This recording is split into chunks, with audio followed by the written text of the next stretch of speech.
बहरूपिया था, स्वांग करता था, लेकिन जो भी स्वांग करता था उसमें पूरा 100% उतर जाता था। कहता था माता रानी की शक्ति है, अगर मैं अपने स्वांग के साथ बेईमानी करूंगा तो माता मुझसे नाराज हो जाएंगी। तो एक बार राजा ने उसकी परीक्षा ली और कहा, चल एक वैरागी सन्यासी होने का स्वांग कर। वो गया जंगल में, उसने थोड़ा सा अपने आप को साधा, दाढ़ी बाल आ गए, जटा बन गई।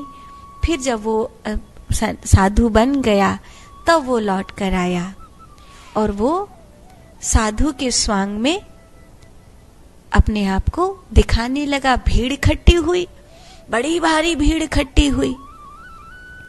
राजा उसके सामने सोने की असरफियां और वो सब लेकर के गया और राजा उसको वो प्रसन्न होकर भेंट करने लगा कि तुम वास्तव में एक पहुंचे हुए महात्मा के समान जान पड़ते हो, तुम ऐसा लगता ही नहीं कि तुम वही बहरूपिया हो, सन्यासी ही जान पड़ते हो। शिव शिव शिव शिव शिव शिव ऐसा कहकर वो सब असरफियां और वो सब उपहार वहीं छोड़ दिए और वो जंगल की ओर चला गया। लोगों ने कहा, अरे इतने अच्छे भले महात्मा आए थे, कितना अच्छा प्रवचन कर रहे थे, ये राजा ने खामखा धन उनके सामने रखकर उनको यहाँ से जाने के लिए मजबूर कर दिया। बहरूपिया चला गया।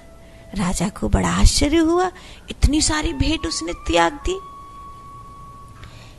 फिर वो राज दरबार में गया, उसने कहा, महाराज मेरा स्वांग पूरा हो गया है, अब मैं मेरे वास्तविक रूप में आ गया हूँ। महाराज मैंने आपके कहने पर स्वांग किया था, मुझे मेरा इनाम इतना सारा धन दे रहा था तब तो लिया नहीं, अब यहाँ इनाम लेने आया है, तुझे क्या लगता है जितना धन मैं तुझे उस समय दे रहा था उसका आधा भी तुझे अब दूंगा? तो उसने कहा, महाराज उस समय अगर मैं ये धन लेता तो मुझसे मेरी शक्ति नाराज हो जाती, क्योंकि उस समय में एक वैरागी महात्मा के रूप में था और वैरागी महात्मा के लिए यही उचित था कि वो संसार के किसी भी प्रकार के धन को स्वीकार ना करे।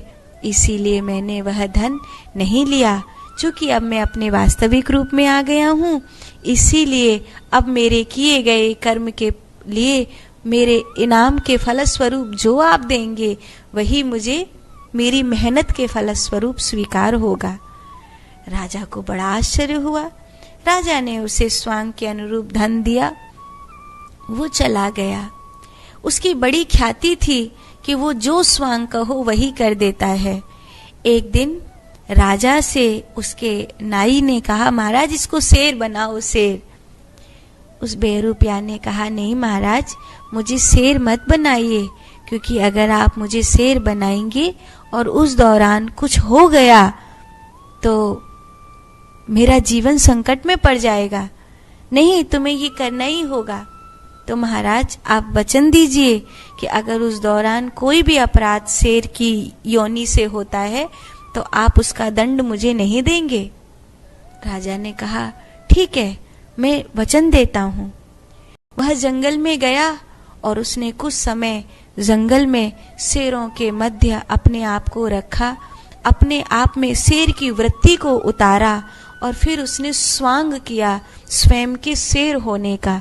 जब वो शेर का स्वांग कर रहा था तब सभी को ऐसा लगा जैसे सचमुच मानव के खाल पहने हुए कोई शेर ही आया हो। उसकी दहाड़ से पूरा गांव थरथराने लगा। वो जिस तरह दहाड़ता था लग ही नहीं रहा था कि ये कोई मनुष्य है, ऐसा लग रहा था ये शेर ही है।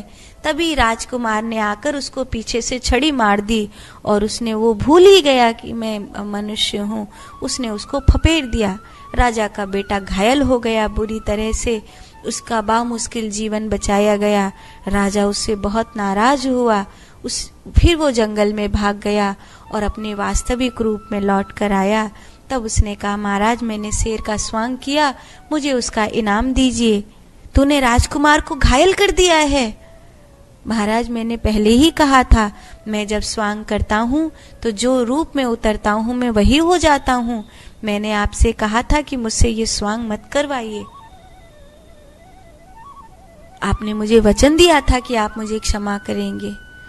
राजा की मजबूरी थी, भीड़ के सामने राजा को क्षमा करना ही पड़ा, लेकिन बुरा तो बहुत लगा कि उसने राजकुमार को घायल कर दिया है। तो एक नाई था, वो पहले ही उससे बहुत चिढ़ता था।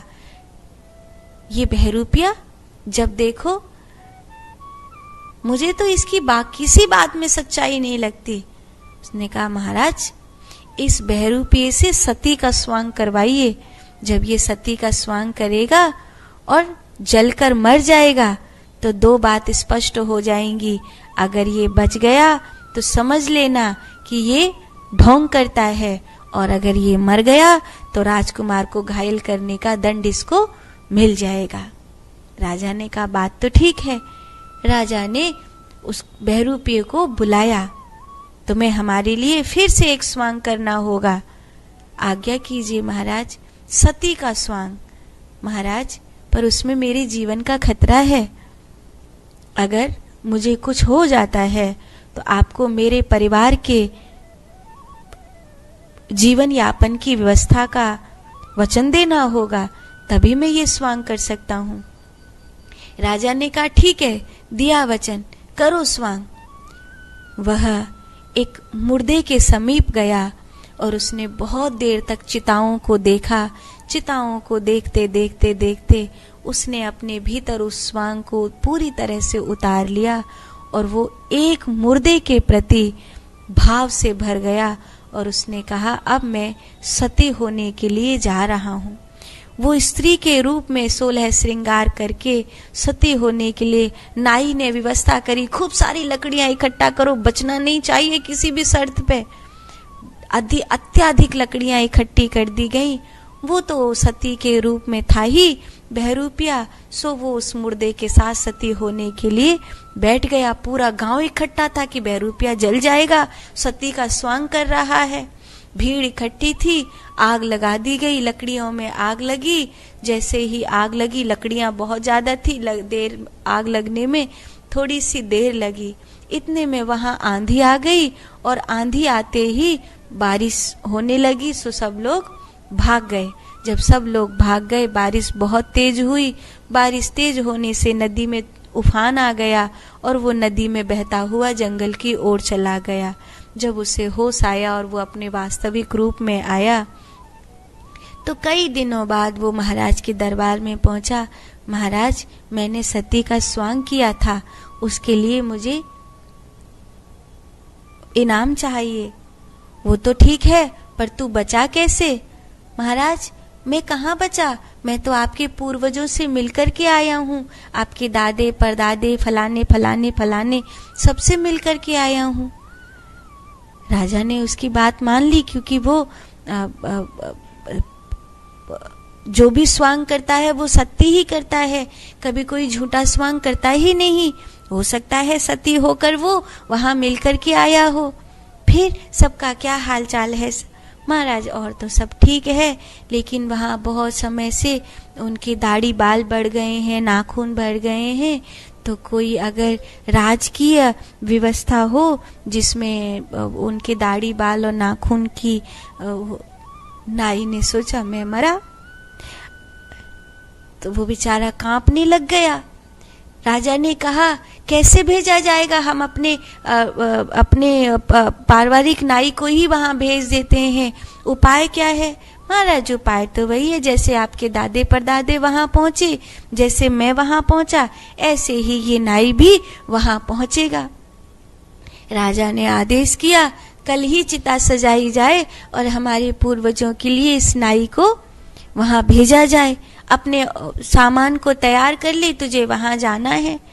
अब तो नाई रात में बहरूपिया के चरणों में आकर गिर गया, मुझे क्षमा कर दीजिए, मैं आपसे पहले से चिढ़ता था, इसीलिए मैंने ये योजना बनाई, लेकिन आप तो बच गए, मैं तो मर ही जाऊंगा। मेरे छोटे छोटे बच्चे हैं, मुझ पर रहम करिए। अगर आप मुझे नहीं बचाएंगे तो राजा के इस कोप से